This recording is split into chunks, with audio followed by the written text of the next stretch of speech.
Salut, c'est Jonathan de Wondershare Filmora France. Et toi, qui es-tu? Salut Jonathan, moi c'est François. Je collabore occasionnellement avec votre chaîne YouTube. Dans la vie, je suis informaticien à Rome. D'ailleurs, ça fait tellement longtemps que je vis à Rome que je parle le patois. Alors j'ai commencé à publier des tutoriels sur ma chaîne YouTube et je les partageais sur la page Facebook officielle de Filmora. Un de tes collègues m'a contacté et s'est montré intéressé et donc j'ai accepté avec plaisir de faire des collaborations. Aujourd'hui, nous allons voir comment illuminer un texte avec un effet néon. Trouves-tu Filmora facile à utiliser?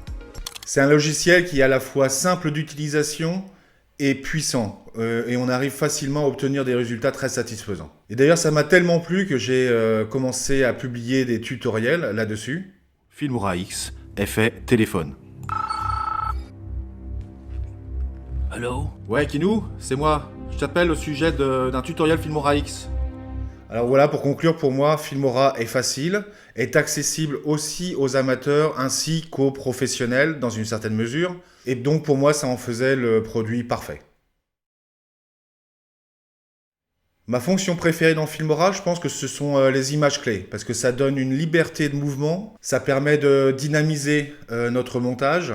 C'est fait de telle manière au niveau de l'interface Filmora que c'est relativement facile d'ajouter des mots-clés, faire des rotations, changement d'opacité. Donc oui, images clés.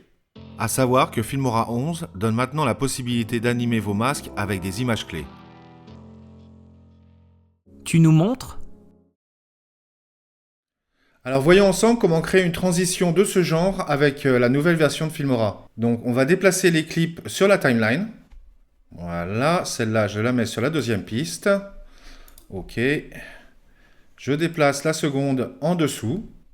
Et on va appliquer le masque sur la deuxième piste afin d'entrevoir la seconde piste. Alors, je double-clique dessus. Bon, si jamais c'est pas le cas, cliquez sur vidéo. Et là, vous voyez, vous avez maintenant le choix entre basique et masque. Donc, on clique sur masque. Donc là, j'ai fait le choix d'utiliser une étoile. À savoir que par exemple, celui qui est à côté, je l'ai fait moi-même. On peut importer nos propres masques. Donc, ça peut être une bonne idée d'importer vos logos, par exemple. Donc, dans notre exemple, on applique un masque en forme d'étoile. Donc voilà, la première chose que je dois faire, je dois inverser le masque. Donc je clique là. Et je vais créer ma première image clé. Donc je clique sur Ajouter. On veut que ça soit invisible au départ. Donc on diminue l'échelle à 0. Ensuite, on se déplace sur la timeline.